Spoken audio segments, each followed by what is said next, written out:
আপনাকে আমি এতটুকু অ্যাসিওর করতে চাই যে আপনি জানেন যে আমাদের সেনা সদস্য এবং প্রতিটা সদস্যই রাউন্ড দ্য ইয়ার বছরের সবসময় প্রশিক্ষণের মধ্যে নিয়োজিত থাকে।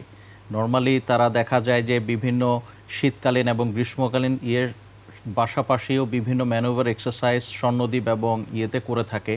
আপনি জেনে আনন্দ হবেন যে আমাদের দেশে আন্তর্জাতিক মানসম্মত এবং প্রখ্যাত একটা ইনস্টিটিউশন আছে যেটা হচ্ছে বিপসট নামে পরিচিত, Bangladesh institution of piece support operation and training.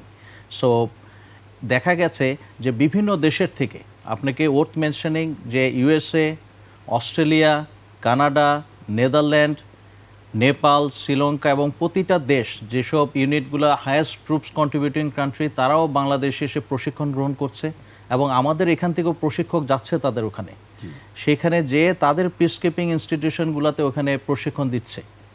এবং সেই সাথে আমি আরও বলতে চাই যে বিভিন্ন রকম এক্সারসাইজ, যেরকম বিপসটের আন্ডারেই এখন বিভিন্ন রকম এক্সারসাইজ, যেরকম এক্সারসাইজ টাইগার লাইটনিং আছে ইউএসের সাথে আমরা করে থাকি, এক্সারসাইজ সম্প্রীতি আছে যেটা আমরা ইন্ডিয়ার সাথে করে থাকি, এবং এক্সারসাইজ শান্তি প্রয়াস যেটা আমরা নেপালে করেছি, এবং এছাড়া শান্তির দূত বাংলাদেশে অ্যারেঞ্জ করেছে, বিভিন্ন মাল্টি ন্যাশনাল ফোর্স এসে আমাদের এখানে জয়েন করেছে, এবং এক্সারসাইজ শান্তির অগ্রসেনা যেখানে মাল্টি ন্যাশনাল ফোর্স এসে বাংলাদেশে ইউএন অ্যাটমসফিয়ারে বা এনভায়রনমেন্টে তারা এক্সারসাইজ করেছে এবং সবাই আমাদের কাছ থেকে শিখতে চায়।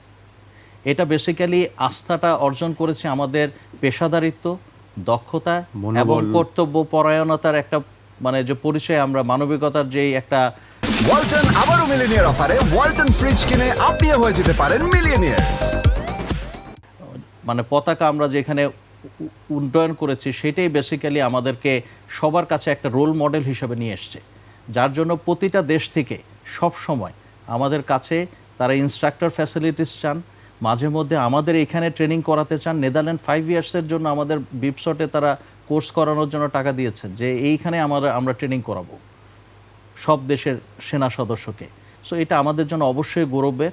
সো আমি মনে করি যে এখানে আসলে ইউরোপ কান্ট্রি যারা আছে তারা তো আসলে গ্রাউন্ডে ওইভাবে ডেপ্লয়েড থাকে না। সো অনেক জায়গা থেকে দেখি আমি যে উইথড্র করে নেয়, তখন বাংলাদেশ যে স্যার ওইখানে যে আপনার সিচুয়েশন কন্ট্রোল, আমি আপনাকে বলতে পারি মালি মিশনে আমি দেখেছি যেসব জায়গা ক্রাইসিস প্রন এলাকা, সংকটপূর্ণ এলাকা, সেক্টর সেন্টার ছিল মোপ্তি, কিদাল এবং গাঁওতে, সবখানে হলো বাংলাদেশি ফোর্স তারা ডেপ্লয়মেন্ট করতে পছন্দ করে।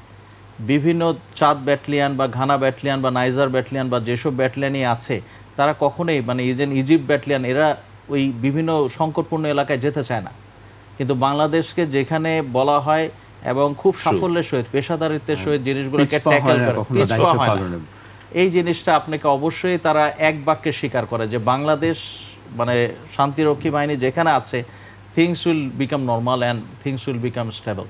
এই জিনিসটা আমি মনে করি আস্থার প্রতীক হিসেবে দাঁড়িয়েছে জাতিসংঘের কাছে। জি।